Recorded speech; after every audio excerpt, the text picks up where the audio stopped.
வணக்கம் நண்பர்களே, நாங்கள் லாஸ்ட் ஹவுஸ்லேருந்து பேசுகிறேன். இன்றைக்கி இந்த வீடியோவில் ஒரு சில நபர்களுக்கு பார்க்குறப்போ அவங்க ஆசைப்பட்ட படிப்பு ஒரு படிப்பாக இருக்கும். ஆனால் அதே சமயத்தில் அந்த லாஸ்ட் மினிட்ல, அதாவது காலேஜ் சேர்கிற டைமில் வணக்கம் நண்பர்களே, நாங்கள் லாஸ்ட் ஹவுஸ்லேருந்து பேசுகிறேன். இன்றைக்கி இந்த வீடியோவில் ஒரு சில நபர்களுக்கு அந்த ஆசைப்பட்ட படிப்பு சேர முடியாமல் அவங்களுக்கு சம்மந்தமே இல்லாமல் அந்த ஏதாச்சும் ஒரு படிப்பை படித்து லைஃப்பில் பெரிய ஆள் ஆயிடுவாங்க. ஸோ அதுக்கான கிரக அமைப்புகள் பார்க்குறப்போ அதுக்கு ஏராளமான கிரக காம்பினேஷனில் இருக்குது.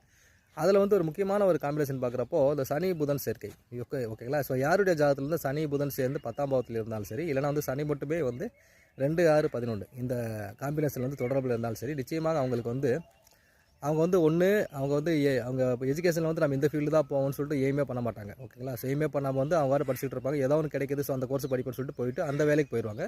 அப்படி இல்லாத பட்சத்தில் நான் இது தான் படிப்பேன், இந்த சின்ன வயசுலேருந்தே நான் டாக்டர் தான் ஆவேன், இல்லைனா இந்த மாதிரியான கோர்ஸ் தான் நான் படிப்பேன்னு சொல்லிட்டு படிச்சுட்டே இருப்பாங்க. ஆனால் லாஸ்ட் மினிட்ல அவங்க ஆசைப்பட்ட காலேஜ் கிடைக்காம, அந்த ஆசைப்பட்ட சீட்டு கிடைக்காம கடைசியில் அவங்க வேறு ஏதாவது படித்து ஸோ அதில் பெரிய ஆளாக சக்ஸஸ் ஆயிடுவாங்க. ஸோ இந்த மாதிரியான விஷயங்கள் எல்லாமே இந்த சனி புதன் சேர்க்கை 10ஆம் இடத்தை தொடர்பு கொள்ளும் பொழுதும், இல்லைனா சனி 2, 6, 10, 11 இந்த விஷயங்கள் இந்த இடங்கள் தொடர்பில் இருக்கும்பொழுது அவங்களுக்கு தந்து விடுகிறது.